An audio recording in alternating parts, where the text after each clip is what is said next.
Welcome to the Star Wars Christmas Special. The only Christmas special on the internet that talks about Star Wars. This week, we're talking about Star Wars, The Last Jedi. Yep, episode 8. Episode 8. Number 2 in the new trilogy. Came out 2 days ago. Yeah, I had to think for a second of what it was called. I actually forgot. Yeah. So this is just going to be a relaxed format, guys. It's going to be like a podcast. You know, put it on in the background while you're at work, while you're walking, while you're on the bus. Because I really don't feel like doing a lot of editing through a really long video. But anyways, let's get to it. Before we do, okay. Obviously, there's spoilers. There's spoilers. We're going to be talking about the movie and all the bits and pieces of the movie. So if you haven't seen the movie, maybe watch this before you go see it. Actually, yeah, you're right. We shouldn't even have a spoiler tag. It's just literally everybody watch this video and then decide whether or not you're going to see the movie. Because this is a review. It's a first impression. It's a reaction. I just got back from the theater for the first time seeing it. Danny's now seen it how many times? Twice. Oh, and maybe that's... And just a little precursor. That wasn't twice as in I got out of the theater and I needed to go back and see it. It's because I saw it with my family. And then Adam bought me a ticket. And I came over here and we saw it again. So across the ocean you came and watched the ocean with me. Yeah, just to do that. So that's just a little precursor. I just got my second watch through of it. And we're back. Just got back from the theater in my pajamas because honestly, #mood right now. Yep. Where do we start? I wanted to like this movie so badly. Me too. I love Star Wars. I don't know if you guys understand this. I love Star Wars. I love the original trilogy. I love the prequels. I don't care what anybody says. Those prequels are freaking amazing. Thank you. Yeah, a little bit about us. We really like Star Wars. I would say we are very big Star Wars fans. Please. We have seen the movies hundreds of times. I don't even know. Ridiculous amounts of times. I go out of my way to watch obscure YouTube videos on like lightsaber form combat and just like how to make a lightsaber. Just like I love it. Yeah. I'm all about that expanding universe, all the lore. This is who you are. Yeah, it's one of my favorite movie franchises of all time. One of my favorite just fictional universes of all time, because besides just the great movies, there's games, there's books, there's just lore, there's just so much to go into with Star Wars. So I love it. I love the potential, the universe that George Lucas created with his idea and bring him. Thank you for bringing this into our lives. Yeah, Disney. We got a word. We got a few words for you. Disney. Look, when episode 7 of Force Awakens came out, I left the movie feeling a bit of hope. I was really excited. A new Star Wars movie after so long. I had so much fun watching it. All these cool new Star Wars, new characters. Yeah, it was a retread of A New Hope. That was a big criticism. It was that's okay. I told my friends, it's all right. Because it's Star Wars. It's Star Wars. It's setting up the new trilogy. Yeah, okay, they retread some stuff. They're gonna learn. They're gonna go off bold new directions. And I was okay. Kylo Ren was an awesome character. His lightsaber was sweet. Rey was whatever, but we can get over it. We can get over it. I love the Force Awakens. I was so soaked in this new Star Wars. A lot of new characters. A lot of bringing back old characters. Big things happening with Han Solo dying, with Kylo Ren being his son. I'm sure you guys have probably seen it, but we're just talking about all the new things they brought into it. We got Snoke. We got a new Emperor type of person who has this kind of mysterious backstory. He's obviously who's very Snoke? Strong Force user / Sith maybe type of person, and I was excited to learn more about what this guy was all about and how he kind of got to this place of power, being the supreme leader, and also how he is managed to snipe Kylo Ren out of Luke's hands, right? Yeah. And then Rogue One comes out, the first in Star Wars anthology series. Thought it was awesome. Took him in a darker direction. I love that everybody died at the end. It was a bit uneven, but overall I was like, yes, Star Wars. I love it. Love this universe. Let's keep going. So, of course, needless to say, going into this new movie, Episode 8, I was excited out of my mind. This entire year, I refused to watch any trailers. I didn't watch any promos, didn't look at any promo images. I stayed as far from any spoilers as I could. And I walked in blind with the highest of hopes. And maybe that was my downfall. See, I saw this 2 days before I saw it with Adam, and I was obviously not going to tell him anything about it because I know he's avoiding spoilers. So I kept very quiet about the whole thing. I didn't say anything about it, but it was really hard to see how excited he was. It was hard. Because I saw myself in him before I saw it. And so anyway, let's get into the movie. Yeah, I mean, like, all we've done so far is just say how disappointed, say how we like Star Wars, and that kind of allude to the fact that we're disappointed in this movie. So this real spoiler alert, we're really disappointed in this movie. Yeah, that's the bottom line. I was sitting there at the end of with the credits rolling. I was so conflicted. Here I was. I wanted to love this movie. There were moments in this movie that I absolutely loved, that I thought were incredible. I could see the bones of an incredible film, a cinematic masterpiece, just there. They were just almost within my reach. I could almost taste it. But it was just a little too far away. There wasn't enough to make me really love this movie. And I wanted to. Believe me, I could probably justify it so much and still enjoy the movie, but not this time. Yeah, so let's just kind of talk about it in kind of sequential order as best we can. So, okay, movie starts off. We have a fairly cool star battle. We have a very cool space battle going on, right? Whatever they're, the bad guys. The First Order? The First Order. I like Star Wars. I know what it is. Jeez, don't destroy our credit now, Daddy. Holy. So the First Order, they got their Star Destroyers, and they're chasing down, the Rebels cruiser, and that's fine. It's similar to how some of the other movies have started. Right, classic. Very classic, running away and stuff like that. This one's a little bit different, as they're evacuating their base, and they bring in the Dreadnought, which is basically a giant starfighter a giant Star Destroyer with two big old cannons on it. Basically, just a Star Destroyer with big old cannons. And it was cool. It was pretty sweet. When that thing showed up, cool. Tight. I was like, oh shit, this is gonna get real here. Because, the Empire and the First Order like building big things with big guns. That's one of their favorite things to do. And what I can say with this movie that I really did enjoy, the design of all the Imperial vehicles was so cool. Yeah. When the AT-ATs at the very end were staring down with the red visor slits, like they were like gorillas. It was so sick. Yeah, I like visually. This movie is stunning. It's incredible. It looks amazing. The soundtrack is great. It's great. There's great action in here too, but we'll get into that later. We'll get into that. Get into that. That's for sure. So it starts. One thing I noticed right off the bat was that actually from the very first shot was very different from any other Star Wars movie.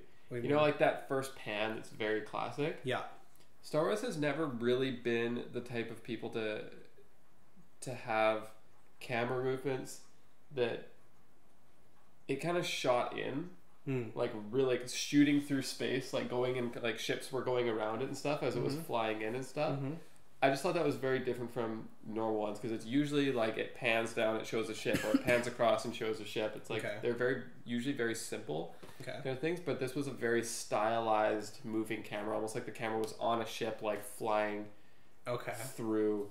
That's just something I noticed that the director so this as a whole, like Adam said, there are very cool moments in it. I thought there was very cool moments, but the moments seemed like they were Star Wars fan pleasers to me, which were cool because we're Star Wars fans and they pleased us. But Yeah. as a whole, it didn't feel like they sat down to create a story from beginning to end. It seems like they sat down to make Star Wars fans happy from beginning to end by throwing in cameo after throwback after, you know, reference to this, that, and the other thing. And every second scene, it seemed, was some kind of throwback or cameo of something, or like a silly joke that, you know, people in the Star Wars universe would get or something like that, which just and made it cheapened fun it. to watch. It almost cheapened it. It did a little bit. It did. It felt like, you know, they were kind of cashing in, like Disney was cashing in on all these, like this whole universe now that they have to make references to, that they know people are gonna enjoy, because, you know, if you make a reference to something in a movie and someone gets that reference, they're gonna feel special, right? Like they feel like they're a super fan. Though, can I say that I did appreciate Yoda and the practical looking goofy Yoda and how silly he was. It looks like they got the exact same puppet. Just used it. That's hilarious. He was amazing. I was like, oh, I can see how some people could find that silly, but I was like, I really appreciated that. Yeah. You know, Yoda's goofing around, like joking around with Luke again, like, oh, you're still the young Padawan from way back in the day. I appreciated that. But on the note of cheapening it, Disney, get rid of... I never want to see a cute animal in Star Wars ever again. I never want to see a cute droid, a cute animal, a cute anything that's just there to look cute and make the rest of the movie theater go, "Aww." Because that's what people think. You know, it showed the little. I don't even want to know what they're called. They're like the little, you know, those little things, little penguin things. Sure, whatever. And they sat there and they were looking at the camera with their sad eyes, not contributing to the story at all. At all. They just wanted something cute in there, made the whole movie theater go, "Aw," and they're gonna go home and just talk about how much they loved those things, and then go buy some for their kids. Yeah, Disney is gonna sell products with those things, and it was very obvious to me and probably both of us that was a product. That wasn't a character. That wasn't something that it wasn't even a creature. That was a product. Sure, add its entry into the Wikipedia page. You know, like, oh, now it's got its own species. Yeah, blah, blah, blah. Exactly. Whatever. It's garbage. I don't want it in my Star Wars movies ever again. If what I wanted was for Chewie, instead of adopting an entire family onto the Millennium Falcon, was just grab it and eat it like he was going to. He's anyways. a Wookiee. He's not a nanny. Okay. Come on. He had already murdered and cooked a couple of them. Yeah, what? Like, really? Now you're gonna have? And now they're friends with him, even though he murdered them. Because their eyes are big and shiny. No, they're probably tasty, so I can eat them. Yeah, and I will murder every single one of those things. Yeah, those things. I wish extinction upon the entire species. And every scene with them from there on out was just silly. So they jumped on the Millennium Falcon and went to come on adventures with us. Yeah, they were flying around and smacking on the windows and stuff. That was so annoying. It's in the middle of a tense. It's in the middle of a tense ship chase, and one of these things just falls into the windows. And go, and everyone laughs.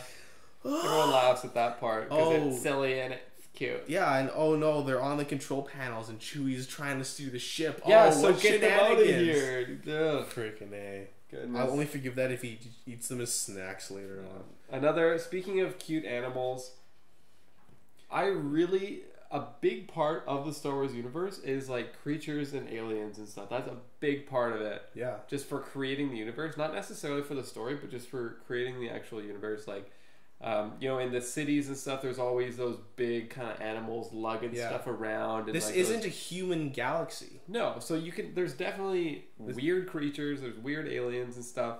And part of the initial draw of Star Wars was all those aliens, all their practical effects, this whole universe that they built with practical effects and everything. So it looks raw, it looks natural, and like you can look at them and you can tell that they're practical effects. Yeah. But that is so much better and more believable than looking at something and you can tell that it's a computer animation. And they really moved away from that in this one, I think. I feel like in number 7, they really tried to stay true to Yeah. that, but in this one, they moved way away from it, and they thought they could add more fun stuff if they just CGI'd everything, or CGI'd a lot of stuff. There was some practical effects, which I appreciate, but yeah, like the casino scene where Finn and his new sidekick Rose. Ooh, we'll get to that later. Don't even worry. Go to the casino. They see some big racing dog things. Yeah, and then, you know what? You know what's bad? After seeing the little penguin things and everything, all the goofy stuff, I saw those giant racing animals. I was like, oh, this is like a breath of fresh air. These are a bit more imposing, and I'm almost realistic. I'm okay with this. Yeah, that's.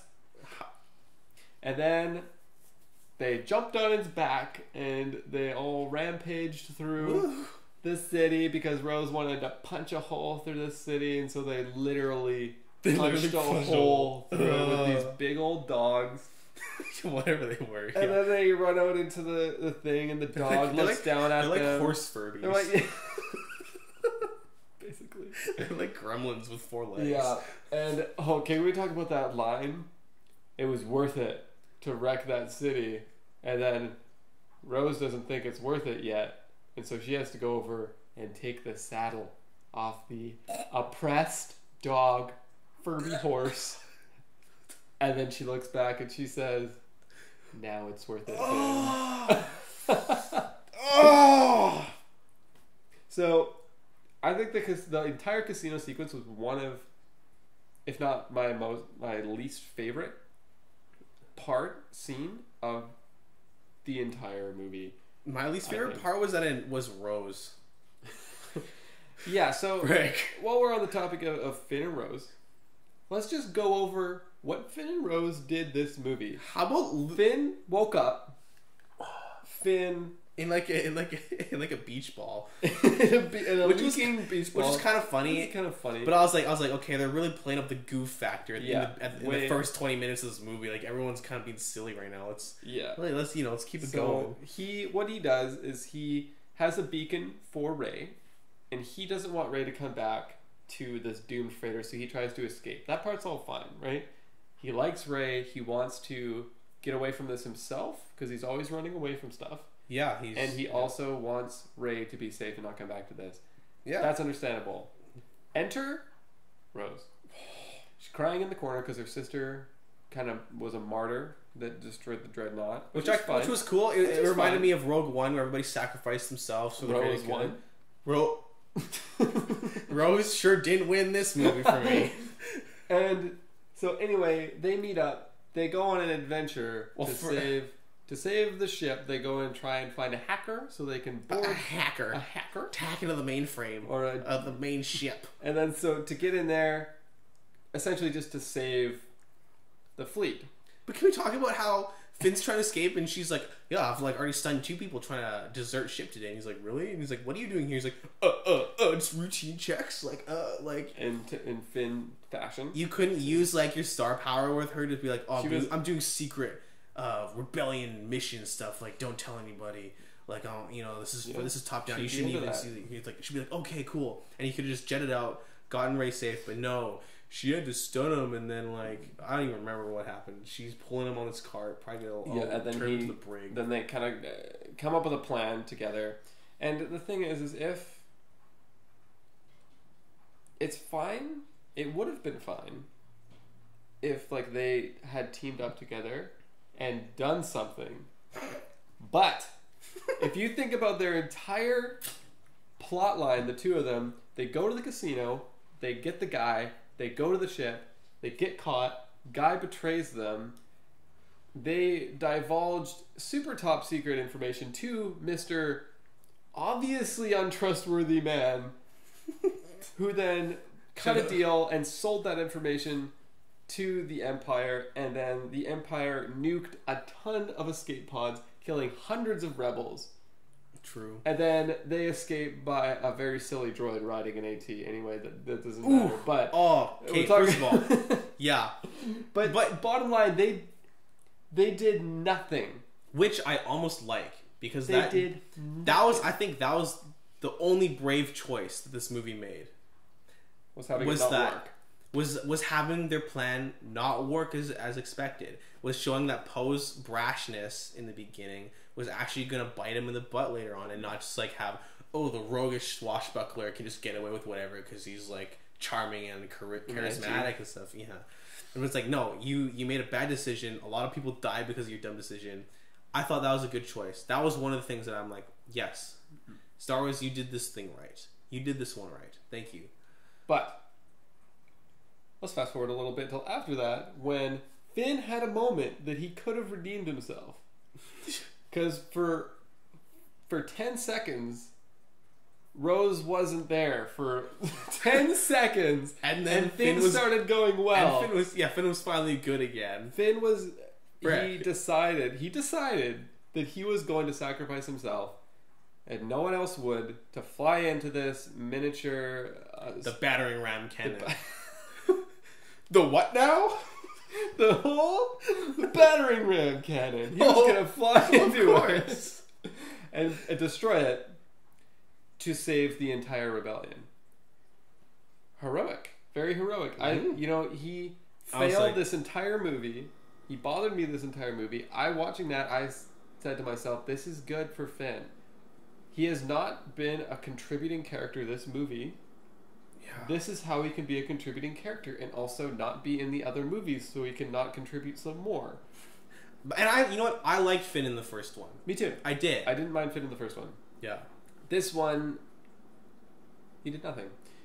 He almost did something, and then, of course, Little Miss Rose won. There's diversity pick here. It's because like, you just call it what it is. Yeah. Little Miss. Yeah. So she flies in. It's 2017 now. She crashes into his speeder, which, for one, that crash should have killed both of them. Shoulda. How did either of them survive? I almost wish it did. If she just came in and just nuked both of them and they died. They both died. I'm trying to save you. And then they blast a hole through the door and they all die. So anyway, her decision was, wait, I've known him for 12 hours. Yeah. I kind of like him. So I'm going to take out his ship, potentially killing myself and him. Also, completely dooming everyone else inside. So another like 30 people or so that have a chance of surviving because of Finn now are completely doomed to die. Now, if she had flown in, knocked Finn out of the way, and sacrificed herself, that would have been good because it could have mirrored how her sister sacrificed herself at the beginning of this movie. Alas, that did not happen. Nope. And we got some garbage dialogue. Oh my! Sorry, what was the dialogue there? It's like... Why would you do that? I saved you, dummy. Like, you dummy, you silly goose. This isn't a game, Rose. You're in a war, and you just basically committed a war crime. Yeah. They should execute her. They should execute Poe too. And then she went in for a little kiss, and she said, "We don't win fighting what we hate. We win because we save what we love." So you saved Poe. You saved Poe. You saved. I mean, not Poe. What's his? Finn. FN 2187. FN 2187. You deserter garbage. Everyone else. That was the most selfish, childish move ever. That was ridiculous. Rose. And I think Finn and Rose were being incredibly childish the entire movie, and it didn't pay off for them. There was no consequences for them, and there was no payoff for them at all.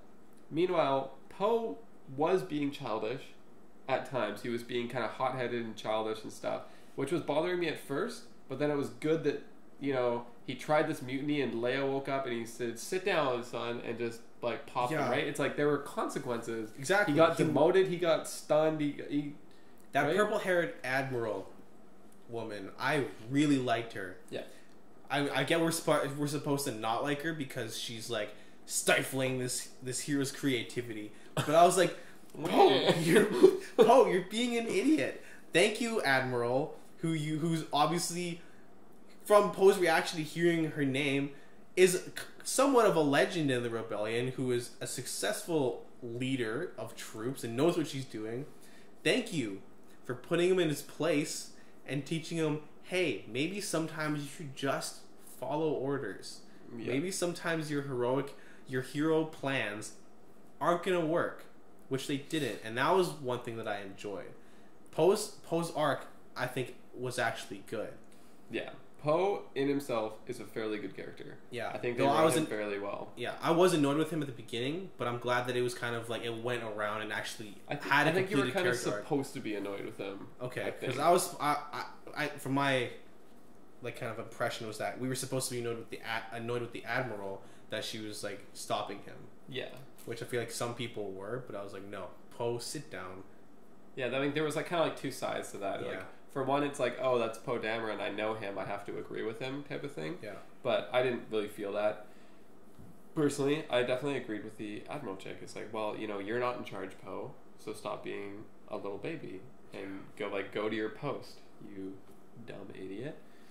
And yeah, and then at the end it kind of looped around and he had the option to run in and blow something up, and he was like, I'm matured now. And matured, and I chose to not do that, so that Poe did good.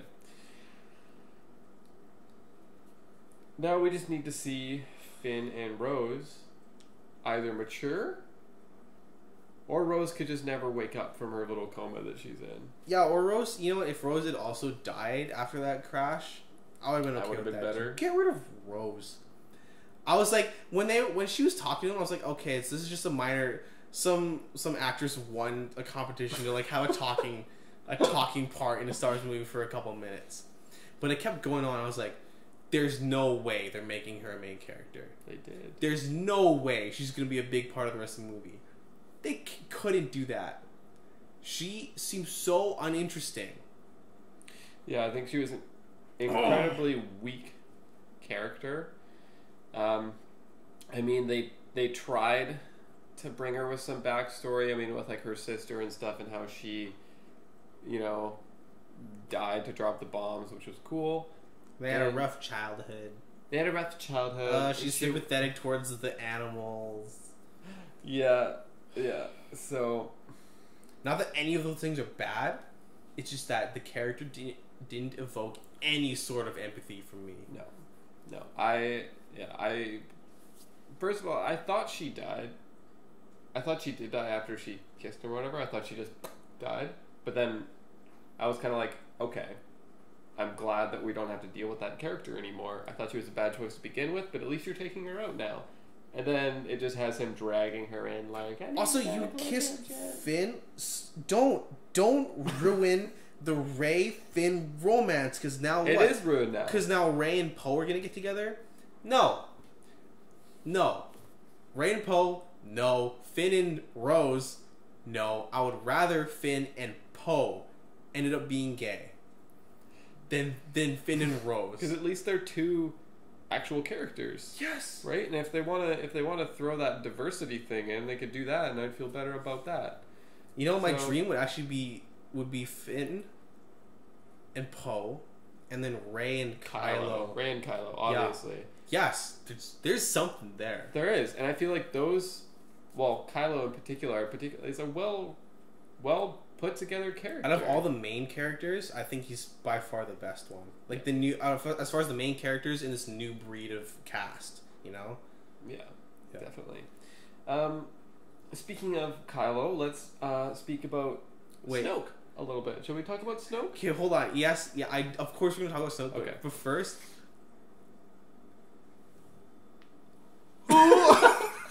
The Carrie Fisher torpedo. Let's talk about that. Ooh. So, of course, look, Carrie Fisher, rest in peace. Yes. Amazing. Obviously. Incredible performance. You were such an integral part to the Star Wars trilogy, to the Star Wars mythos, into both of our childhoods and our current fandom of Star Wars. Yeah. Leia, an amazing character, strong, a good kind of like role model for a good like character, like fictional characters for women, and just in fiction, like way ahead of its time. Loved it. Rest in peace. But Disney, come on. Yeah, this is nothing with Carrie Fisher. Carrie Fisher amazing. Killed it in this movie. Carrie Fisher killed it. She's great. Love her. But she's hilarious. Disney, for some reason, For one, Carrie Fisher has never used the physical force before. Never. Sorry, Princess Leia. Her character has never used the physical force before. She's always been force sensitive. She's been force sensitive. She could like tell when something's up. She could kind of like always sense Luke or Vader or whatever. Yeah, she's force sensitive. Do that because she's a Skywalker. She has that innate ability, but she hasn't had any training at all. Anything like that. She never got any of that. She just kind of had that raw sense of the force, and she was fairly strong in it. But what happens here is he's flying at the bridge of this cruiser. He has the option to fire the missiles to destroy the bridge that his mother is on. He decides not to. His fighters come in. They destroy the bridge. Great moment. She is sucked out into space. Great moment. I thought that was great. Yeah, that was awesome. That was great. If Leia had died there, I'd been like, that's an incredible end. That shows that kind of ends the character of Leia. That shows the conflict still in Kylo Ren, but then it also shows the hardening of his resolve after kind of the choices made for him. Great moment. Mm-hmm. For a moment. And then a couple shots later, they show Carrie Fisher floating in space. At this moment, I said, oh no, why are they showing... Because they don't show a dead body floating in space. I thought they did, but I thought it was weird. Like, really? You're like, I was wondering if like Kylo's gonna like fly by and like see her and be like, oh, and like half an hour like fly back and double tap. I thought Kyle was gonna fly by and see him have more of a regret because he can actually see what he's done. Right. That's what I thought this was gonna lead. But she's floating in space. She's cold. She's crystallized a little bit in the cold, and then a little twitch of the hand, and for the first time, she shows physical force abilities by grabbing the ship and torpedoing herself hundreds of feet through space and grabbing on to the ship. And it's like really like most Jedi wouldn't be able to do that. No, most Jedi Knights. They wouldn't be able to do that. And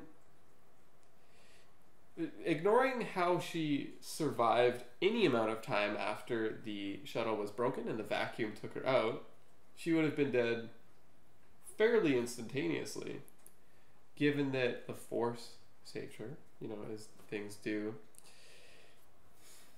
It just, visually, it looked silly. She looked like a paper cutout. Like, it was so static. It was just kind of... Like, boing! Just kind of... It's like visually, it didn't work for me. I think if they had done that in a different way, it might have worked better for me. But visually, it just looked silly. It looked cheesy. It's like Leia with closed eyes, like, woo! Just and, oh my goodness. Like Supermaning her way back down to the airlock. The thing is, after that, they kept her character alive.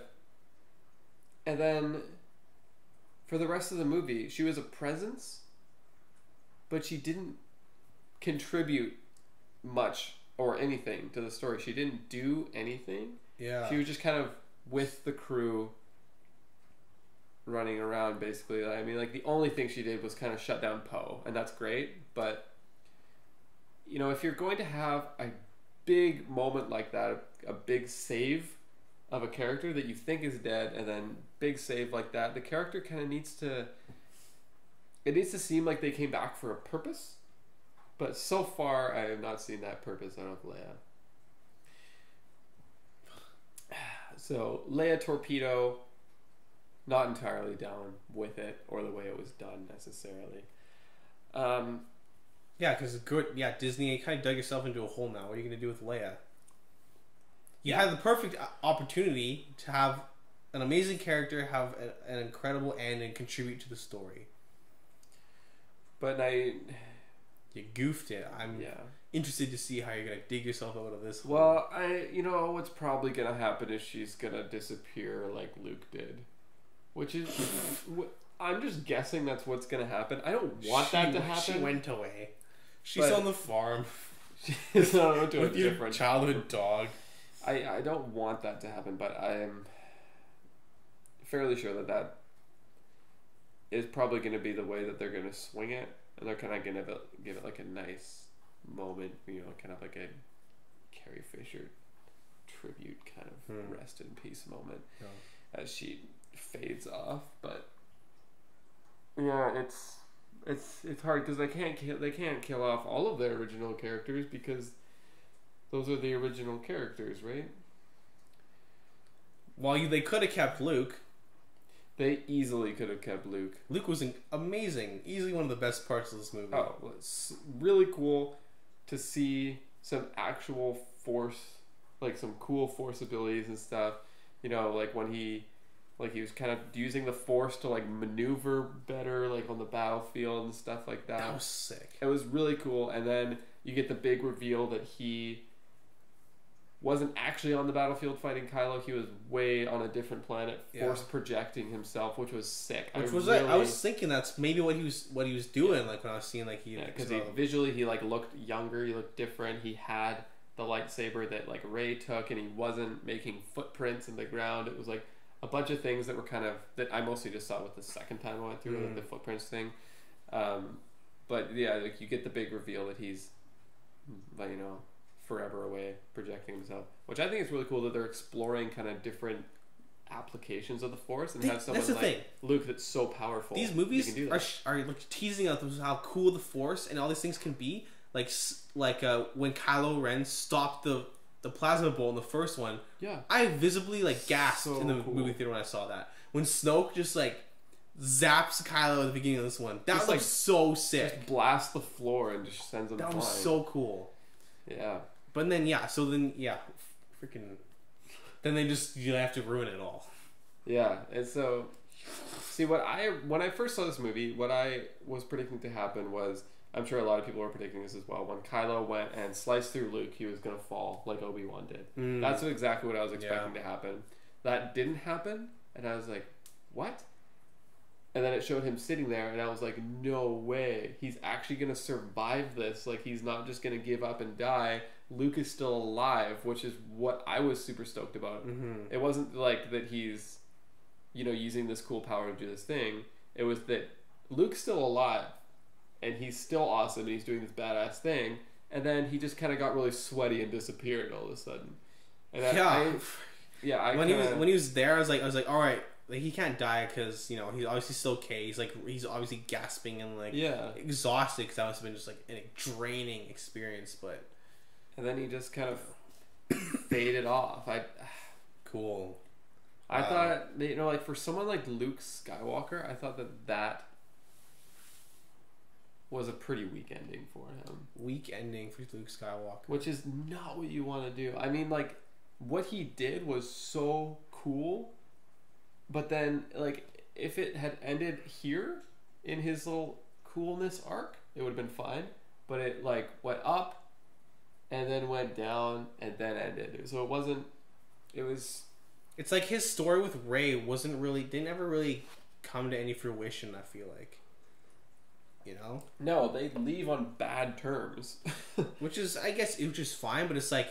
They didn't really like have their arc didn't really. It kind of like their arc only feel like it got like a third of the way there, which maybe the point was that his arc was more towards his relationship with Kylo Ren. Yeah, I thought I kind of liked that type of thing. How like it was the flashbacks that kind of showed like what Luke kind of explained that wasn't the entire truth. Because I kind of like that. Right, there's like different kind of viewpoints between the falling out between Kylo and Luke, you know. Yeah. Whereas Kylo saw his master who just wanted to kill him because he was growing too powerful. Luke, I guess, thought about killing him, but he definitely kind of had like a dark side moment there, which I really like because it's like through all of Star Wars, Jedi have been like tempted by the dark side, right? Like it's always been something that's tempted, and some of them fall into it and some of them resist it, but every single like Jedi basically has been tempted by the dark side, including Luke, right? Right. So I thought that was really cool that he had that moment and just happened to happen at a really bad time. Yeah, it totally makes sense that Kylo is the way that he is because he got sent away from home to train with his uncle, and then through part of his training he wakes up to see his uncle, you know, thinking about killing him, just straight up in his eyes about to murder him, right? So in his hut, like he wakes up, he's like, in his oh bed, shoot, right? like Yeah, so that there's a lightsaber. he's betrayed by his. He's feeling betrayed by his parents, and then this one person that is now his caretaker, also in his eyes betrays him, right? Yeah. So why? It's like, oh, and they're the good guys, by the way. Yeah. So why would he not seek something else, right? Like, why would he not seek someone that appreciates his power and doesn't want to just murder him for it? And I'm guessing that's where he somehow found Snoke. Let's talk about Snoke. So Snoke so cool. was so cool. He, like we talked about before, force lightning, blasts the ground. He's obviously just effortlessly, incredibly powerful in the Force. Oops. When Rey is trying to dick around with him, there's just no competition, right? You know, she's trying to use the Force, and he's literally just toying with her, throwing her around, smacking her in the head. He extracted all the information from her. Yeah, he got everything from her by just pulling it out of her brain. When Kylo tried to do the same thing to Rey when she had no training at all, and she resisted him fairly easily. And so this guy is someone that's incredibly powerful. I was like, finally, somebody who can counteract the overpoweredness that is Rey. Right. Finally, somebody who can just be like, sit down, son. Yeah. You don't do this in Star Wars. Yeah, you earn it. Training, right? You need to earn it. You need training. It's like, oh, she did have training. She, swung a lightsaber around and cut a rock in half and almost murdered some indigenous people. Great going, Christopher Columbus. Wow, good training. I guess you can take on the Knights of Ren now. Because you can just murder all of those guys. Yeah, so I think Snoke and Knights of Ren are kind of in the same boat here because they're both characters that right off the bat in the first movie, but the seventh movie, we were introduced to them and they piqued my interest. And I know your interest so much. It was this order of Knights of Ren that are now serving under Kylo Ren as he leads them. That's so cool, right? And there's a screenshot of them. They all have their different weapons and different styles and stuff. They're not Jedi or Sith, but they have weapons to kill Jedi, built to kill Jedi. That's so cool. These Jedi hunters kind of thing is what the vibe I got from it. I'm still holding out that those red guys are actually just Imperial guards, and the Knights of Ren are just somewhere else. And they can come back. 100% sure that those guys are the Knights of Ren. I sure hope not, because literally incredible potential squandered.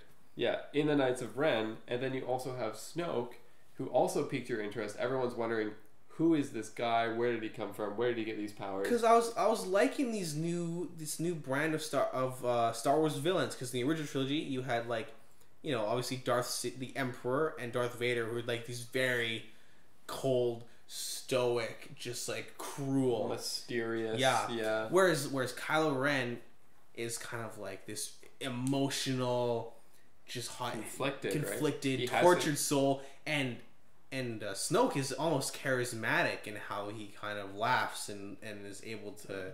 He definitely I was cool. Snoke is an awesome character. This is a great setup. He was mysterious in the first one. This is setting up his personality for a great villain as he trains Kylo Ren to become this ultra powerful Sith. Awesome. Great potential in both of those things. And I feel his charismaticness made sense because he was so powerful in the Force that he could literally just feel what people were thinking around him. So he just knew what everyone was thinking, and so he was very almost kind of carefree in his his exposition and stuff because he could literally tell what people were thinking. He could just grab information from Rey. He could tell what Kylo was thinking. He could feel this Force connection. He knew exactly what was going on the entire time, basically, which is just so cool. And his Force power is so cool. And then he got Darth Maul. Where he was expecting Kylo to kill Rey. For some reason, he wasn't able to read his mind.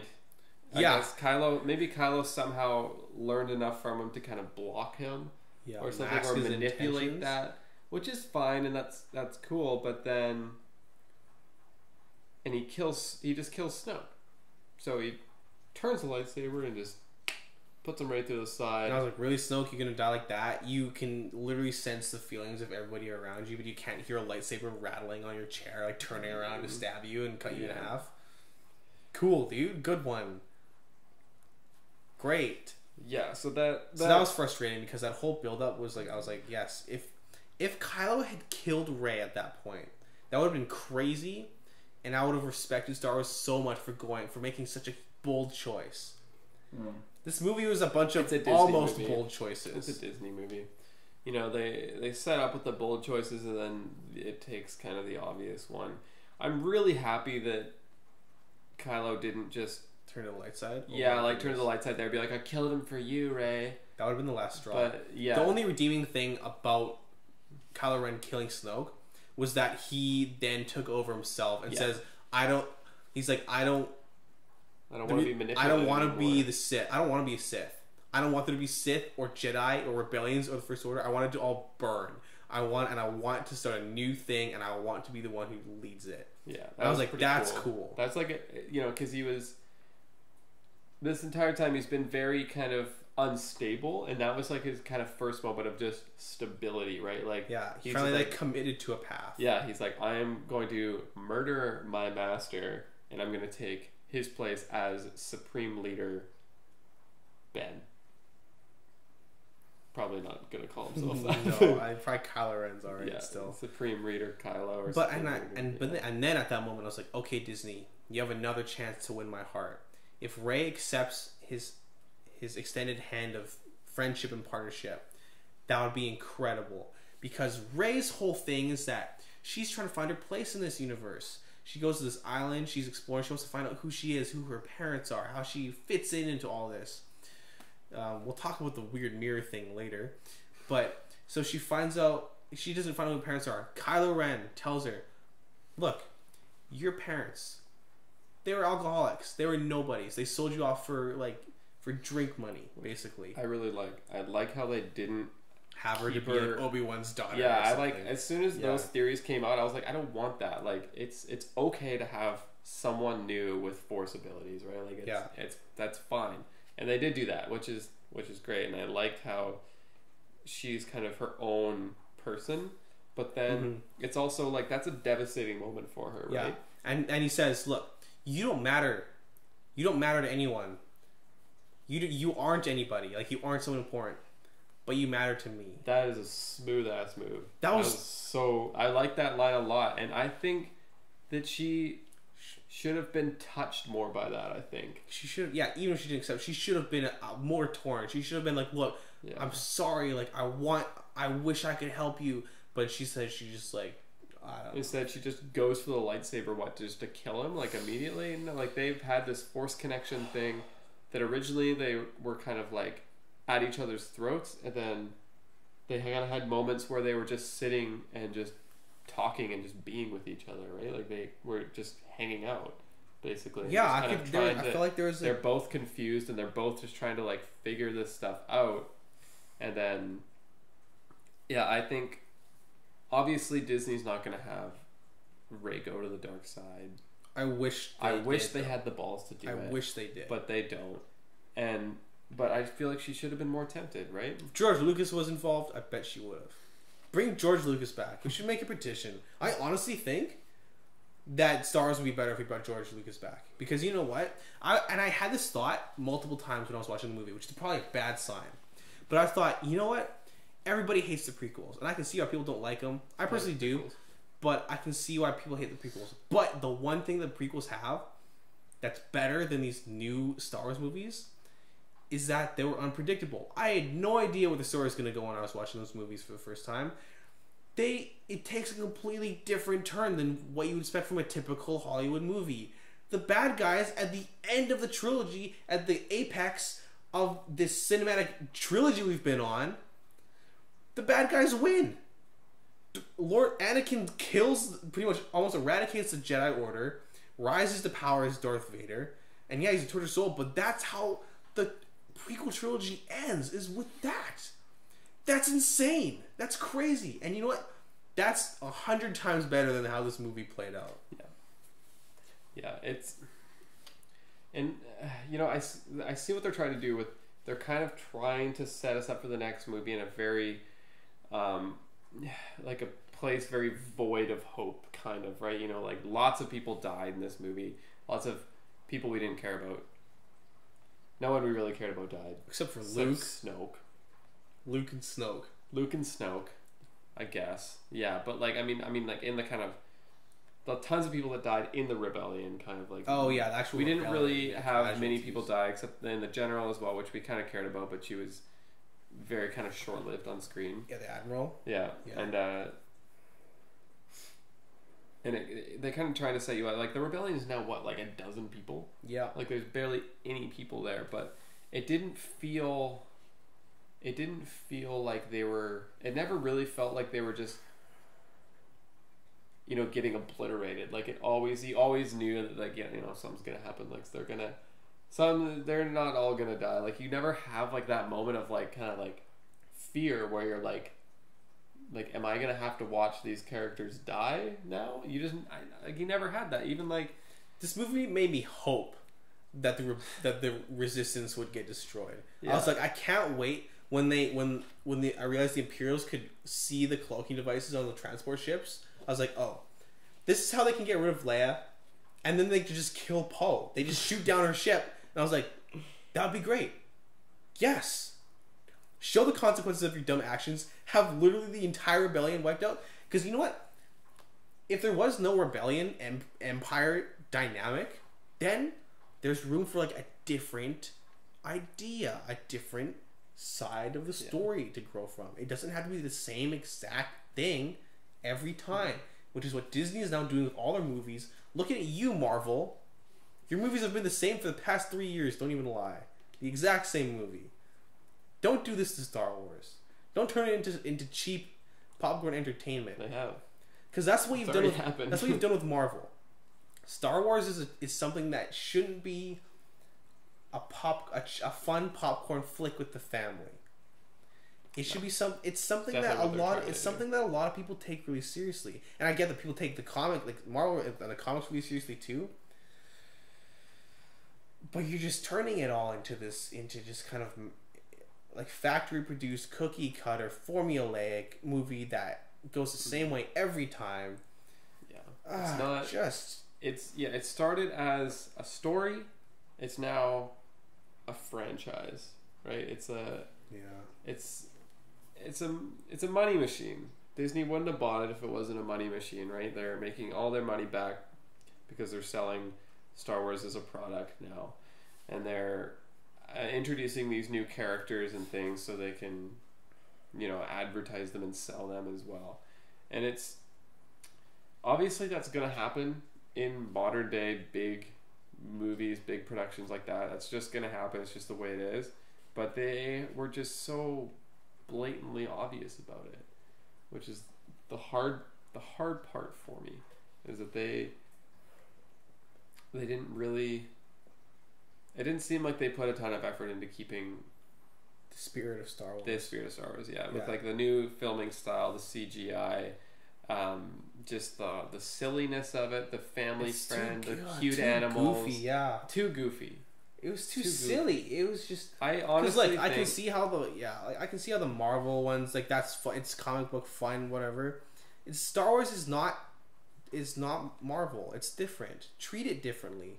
It's always been it's a more gritty, serious, brutal kind of thing. Like it's a soap opera. It's a drama.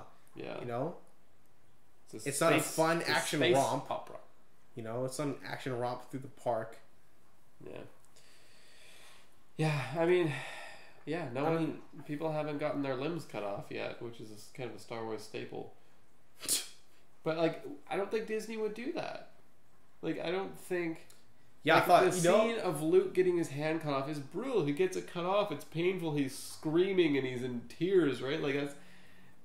At the end of the Force Awakens, Kylo Ren gets his face sliced open by a lightsaber. I thought that would look a lot worse in this movie than it did. Yeah, I thought he was gonna keep like the black thing, which would be kind of cool. But he didn't. I thought he'd have to get like his entire face reconstructed. He'd look like Snoke.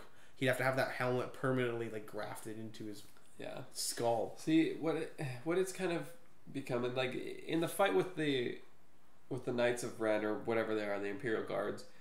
That was the only time we actually kind of saw like some brutal lightsaber murders, but it was also, I think Disney kind of okayed that because they're in this full body armor, right? Like you can't see anything. Like a couple of them got decapitated, but it just looks like a helmet flying off, right? Like I don't think Disney would actually, do like a Count Dooku kind of thing where you can see his head rolling away, right? Like they just, that's not the Disney style, but it's the Star Wars style.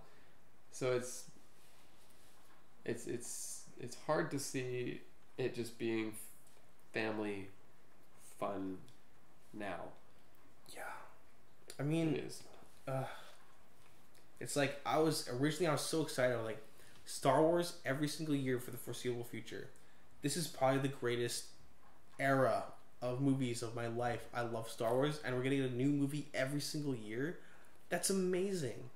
But if every single movie every single year plays out exactly how I would expect a typical movie to, and there's nothing new is ever brought to the table, and all you do is swap out different visual styles, different different characters, maybe different conflicts and stuff, but the formula stays the exact same. What's the point? Yeah. Besides, I know you're gonna make so much money because I'm gonna keep going. I'm gonna go back next year and watch the new one. Of course I am. How can I not? It's Star Wars. It's like one of my favorite things in the entire world. But really, like you're gonna turn one of the most highly regarded sci-fi fantasy sagas of all time and cheapen it into just a mass-produced product that gets pumped out every year. Yeah. Yeah, and if you think about the past two movies, there have been no twists, really. Like, you think about the original trilogy, like watching that for the first time, Darth Vader being Luke's father, like, that They invented the movie twist. is insane. Like, that was a ridiculous thing to happen, right? Like, it wasn't expected, and it made the story incredibly more deeper, right? Like it just made it, gave it so much more depth. But then in this one, there's nothing that happens that makes you like, have like that gasp moment, right? Like, there were so many, like it makes sense now. Like this thing makes sense, and this thing makes sense. It ties together now that we know this thing. It's just kind of. Well, there were so many moments where I feel like they could have made a bold choice, and they're teasing me with a bold choice and something that would completely shoot Star Wars on a new direction and just like make it so it's not a formula every single time. Because after all the criticism of The Force Awakens copying A New Hope, I was like, okay, they're gonna learn their lesson. And they all seem really stoked on Rian Johnson's, The Last Jedi, and they're saying it's incredible. He's been greenlit to make his own trilogy and everything. Like, he must be doing something bold and new and different for this Star Wars saga. Nope. He just teases you with those possibilities that would make, I think, the movie so much better. And just like, he's like, oh, here's something that could really cool that could happen. Nah, but we'll just do the same old thing. Oh, but here's something, maybe he could do this instead and be like really crazy, but no, but the good guys will just win in the end. Oh, here's a hopeless situation. Let's have some crystal foxes lead them down the magical tunnel, and like, oh, here's the one escape route from this inescapable fortress. Wowee, cool. Yeah. More cute animals saving the day, right? Yeah. The characters were saved twice in this movie by cute, fun animals. Yeah, what the hell is that, right? Like, I want them to, if they're in a hopeless situation, I want to feel the hopelessness. I want Kylo Ren to fly in there, walk down, and just start walking down the last 36 members of the rebellion, just cutting them down, and maybe Luke would appear then to stop them. But I want to feel, just like I want to root for the Resistance. We're supposed to. This movie made me cheer for the First Order. That's not what Star Wars is supposed to do. In the original trilogy, I didn't cheer for the Empire. In the prequel trilogy, I didn't cheer for Darth Sidious at all. In this movie, I was like, blast Leia out of the sky, kill Poe, yes, kill Rey. Yeah, it's what? It felt incredibly distant to me. Like, I felt like the bad guys were always very far away from the good guys, you know? Like, they were in, I mean, obviously, you know, they were in a bad situation because they were getting bombarded and stuff and their fuel was running out, but, like, there was never any up close and personal anything, right? Like, at least in episode 7, in A Force Awakens, like, you have that moment between Kylo and Han, right, where they're right in each other's face, right, and, like, runs them through and they're just right together. It's very personal. But in this one, it's just, even, you know, like, Kylo potentially, or having the ability or the option to shoot the brig with his mother on it and stuff, it's just, everything was so distant. Like, there was nothing personal about it, even, like, and then it seemed distant, like, all of a sudden Finn and Rose just, like, pieced way out somewhere else, so that story was happening way over there. Rey is who knows where, way over there, doing something that doesn't really pertain to what's going on here. Like, Rey's story had nothing to do with what the rebellion was going through, right? It was like a personal story. It had to do with Kylo, which I thought, I liked the Kylo Rey storyline through most of this movie, but, like, it had that was nothing... like the best relationship Ship out of it. all of them. Ship that. Ship it. Ship that. It just, there was no Rey connection to the rebellion, even though she went to get Luke to try and help the rebellion. There was no connection there, and, you know, you have kind of this character Poe Dameron, which is, in my mind, he's kind of trying to, you know, he's kind of replacing Han. He's kind of like that trigger happy, like sarcastic sometimes, kind of hot-headed, like, person that that Han was in the other ones, who really helped tie everything together. But, you know, he didn't even meet our main character until the end of this movie, right? So it just, everything felt really disconnected to me. It just felt far apart, I think. Can we also talk about, real quick, about they're on that salt planet or whatever. There's a really cool shot of Leia with the coat, and she's like, I really like that. That was sweet. The like salt particles falling and just. She's doing that. She's like, it's like, they're coming. Close the door. But they couldn't close it for so long because now they start shooting in and they're like exploding the hangar. Why didn't you just close it when you got there? Because they waited so long. And then the one ship that makes it all the way through is now Finn and Rose somehow. Yeah. Oh, and we didn't even talk about Captain Phasma. Speaking of wasted potential, Chrome Dome, bring it, Chrome Dome. Disney, why you do this? Captain Phasma is a perfect example of a product.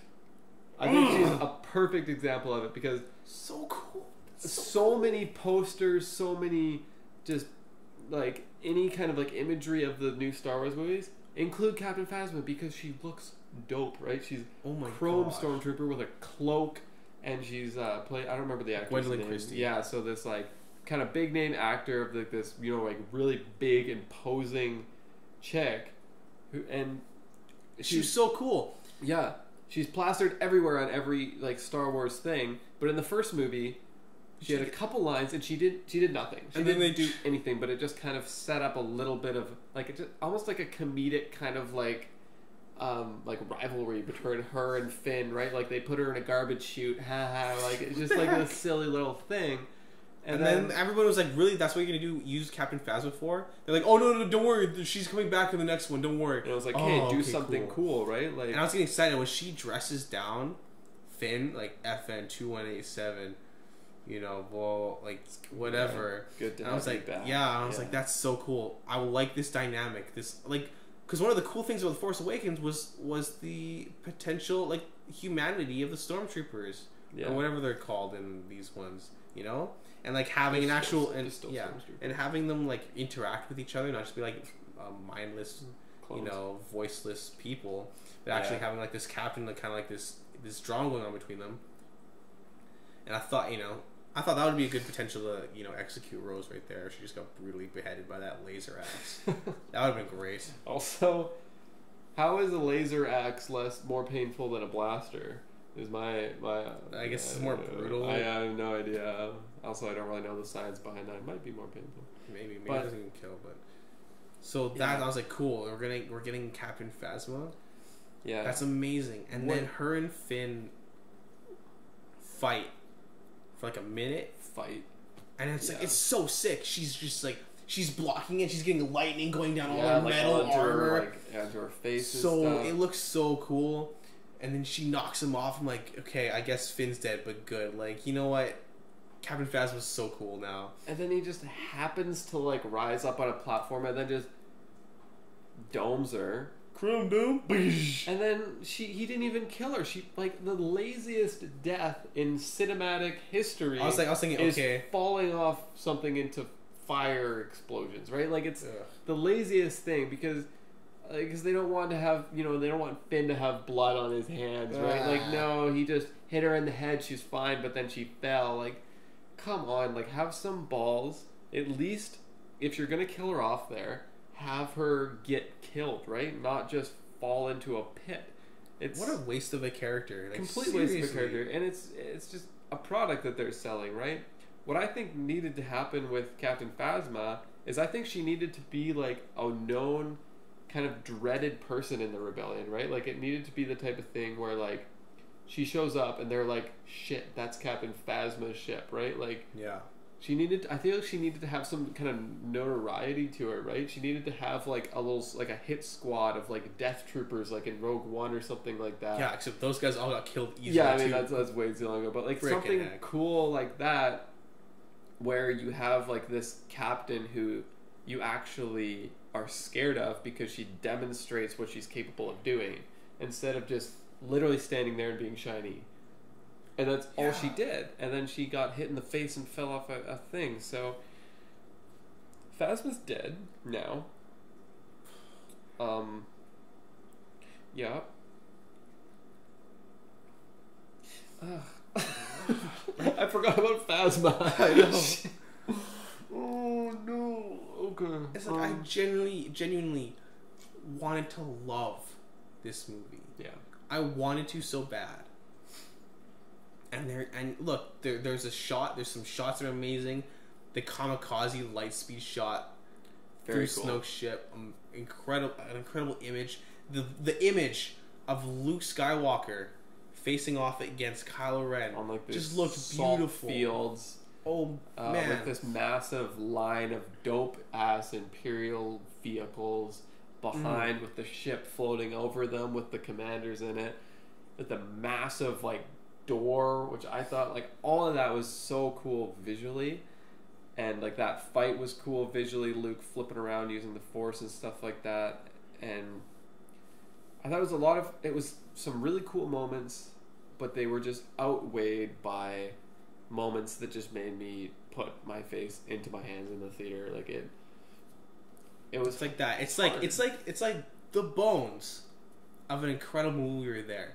But these bones are surrounded, instead of by some nice chiseled muscle, just some lumpy fat that just drags it down and makes it pretty much just unable to carry the good bones of the story is unable to carry the weight of just the nonsense that went on around it. That's a good analogy. Yeah, there was a couple muscles on the bones. They were trying their best to hold it up. There's a few tendons just holding some bits together that I really enjoyed. But no, there's a large piece of fat weighing it down called Rose.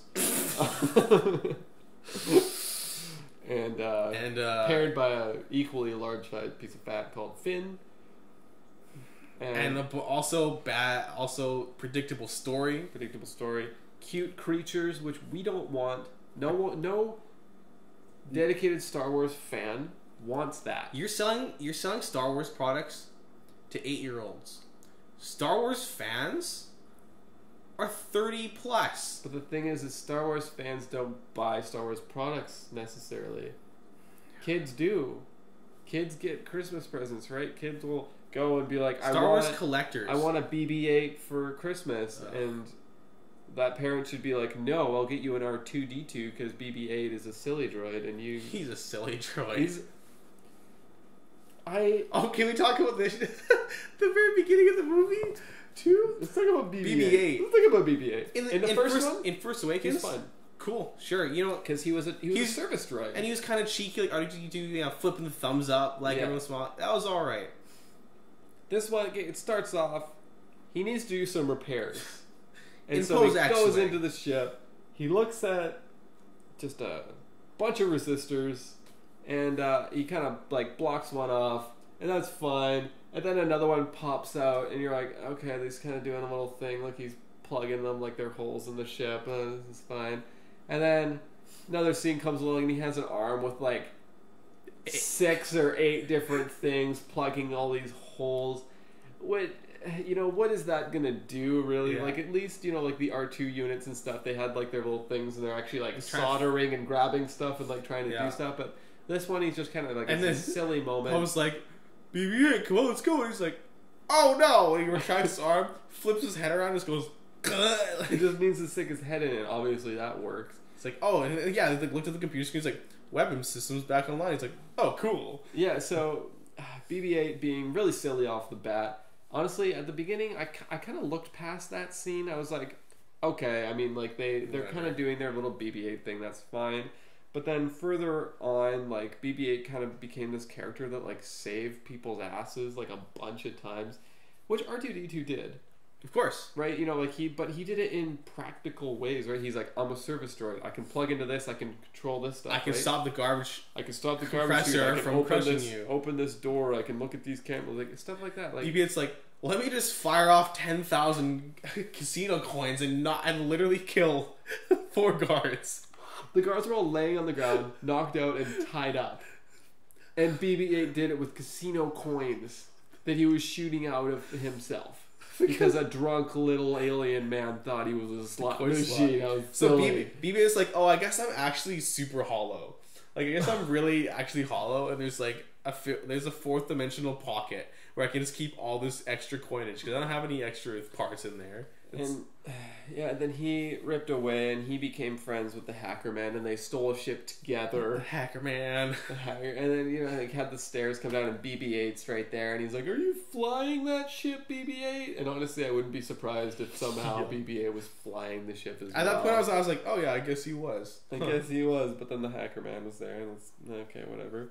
The part, I think, that bothered me the most with BB-8, 1, the casino coins, 2, when they're about to get nuked by this, squad with Phasma and stuff like that, and he just rolls into, like, the ATST, and starts blasting them, which makes sense that a droid would be able to control that, but the thing that really bothered me is that it walked away and it peeled the top thing off, and it's like, BB-8 is here, and he's just and it's like sitting in the seat, and he's like, sup? Just sitting there and whatnot, and then, another cringy part was after he shot the casino coins and he leans in and goes on his little thing. Like, what, you've been watching Clint Eastwood movies now or something? Like, what are you doing? Yeah, it's like, for one, you don't have a mouth, you can't do that. Like, they made a special one just for that purpose. Yeah, like, it just is. BB-8, I think, was an incredibly silly character in this movie. I thought he took away from a lot of the moments, right? When I first saw, like, the AT shooting people, I was like, it's the hacker guy. Maybe that's what I thought too. And that would make a lot more sense, right? But something. no, it was BB-8 being dumb, right? And he, like, saves their asses so many times by just being silly. Yeah, Benicio del Toro was pretty great. I liked how he's showing for like, look, oh, you say you guys are the good guys and we're the bad guys because we sell weapons to the First Order. We sell weapons to you guys too. So it's like it's just a business. You guys are both buying our weapons of destruction. Our tools of murder. You're both doing it. You're both killing each other. Yeah. So don't get mad at me. I liked what they were trying to look into there. Like, they were trying to. But it's not like any of those lessons actually, sunk in with Finn. Yeah, like, they were trying to kind of, like, show the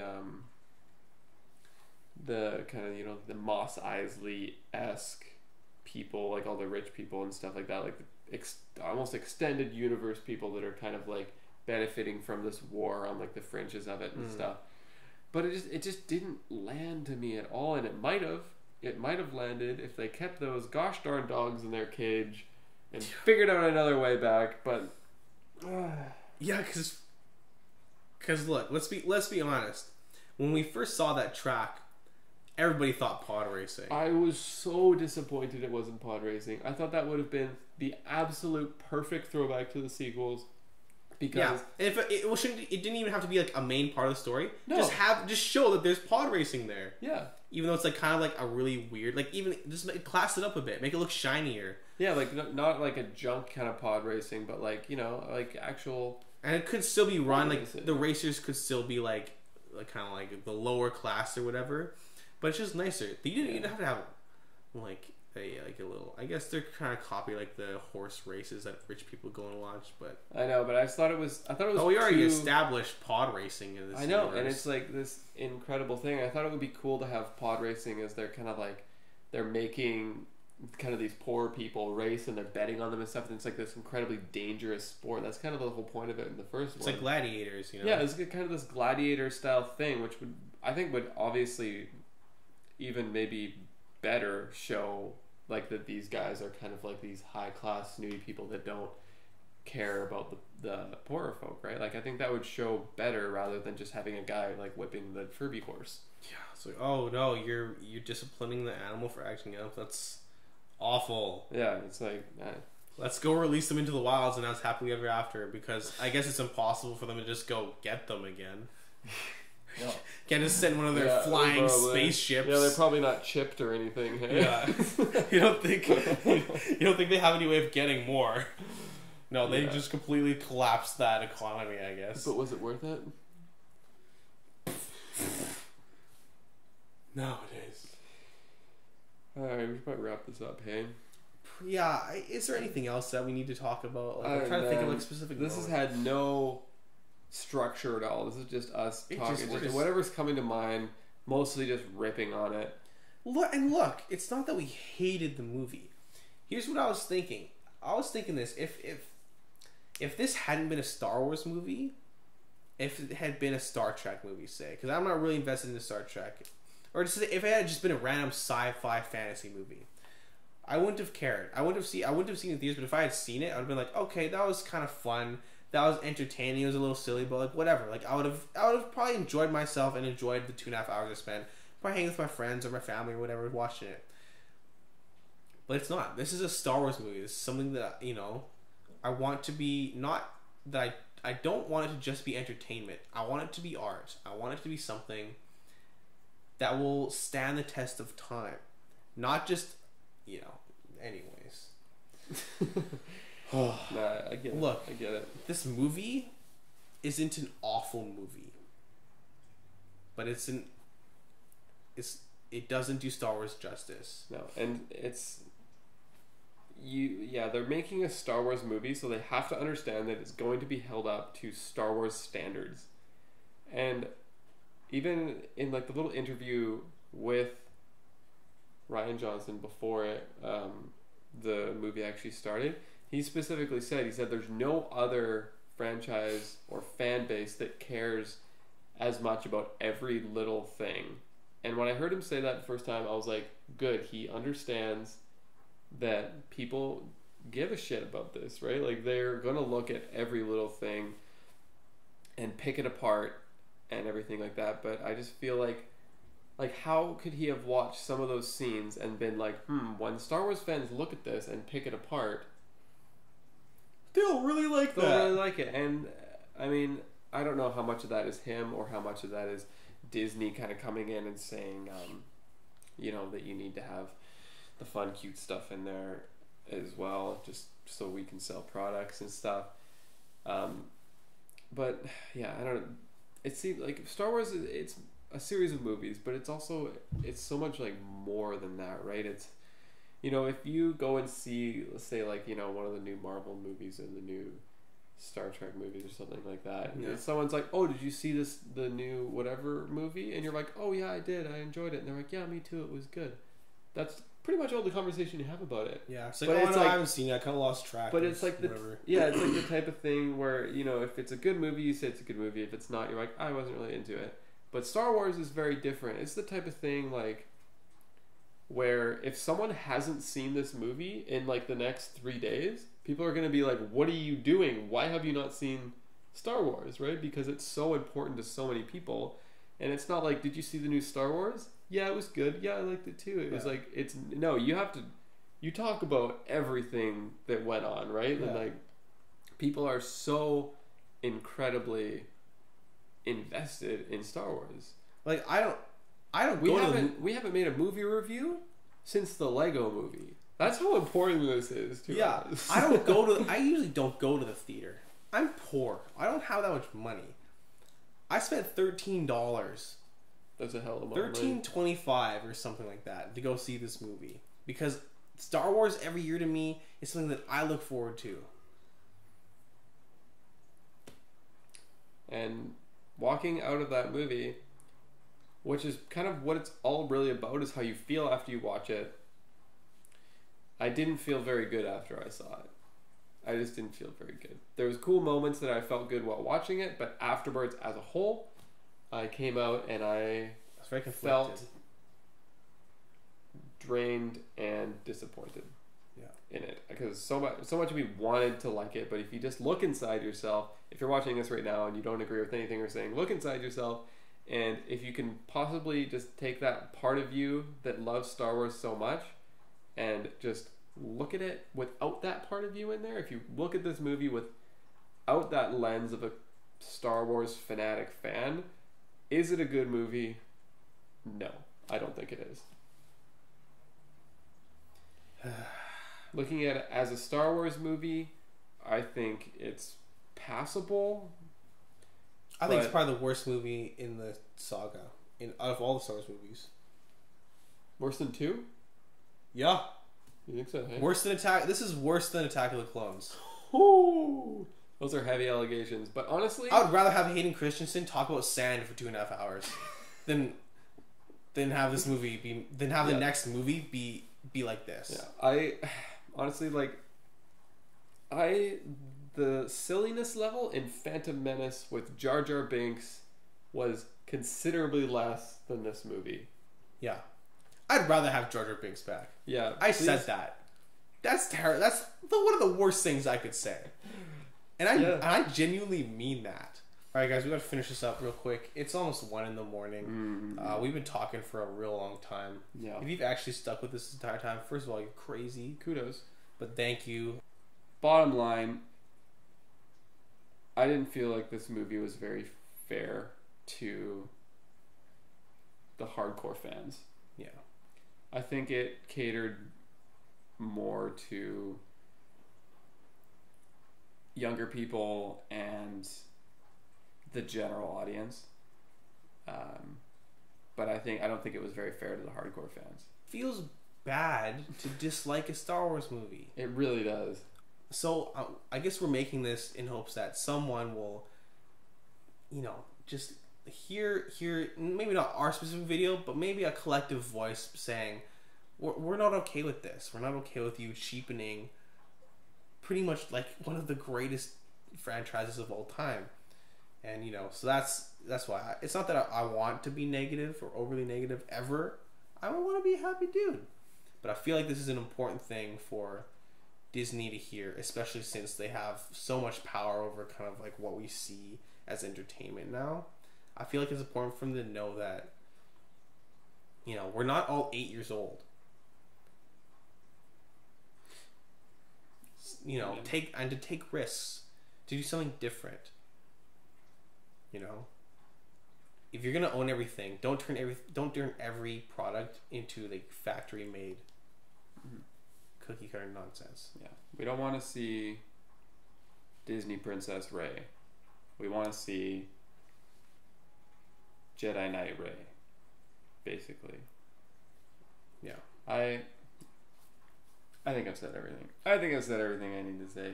Yeah, I mean, there's probably more. We could probably go on for another few hours, honestly. Could. But I think we're gonna wrap it up here. So again, thank you for watching, listening, whatever. Thank you. Check out my other videos. They're a lot more positive and happy and shorter. A lot shorter. I think it's probably the longest video I've ever gonna put out. Probably. But let us know what you think down in the comments down below. Let's try to have a civil conversation here, guys. no, you know, no far more than those mammer jammers, you know. Yeah. Let us know what you think about kind of this new direction that Disney's taking with it. If you think that, I could definitely see if people understand, like, if you think that you can take like the Star Wars and appeal it to more people, like a wider audience, or rather than closing it off just to the hardcore fans. But we're almost out of time, so deuces.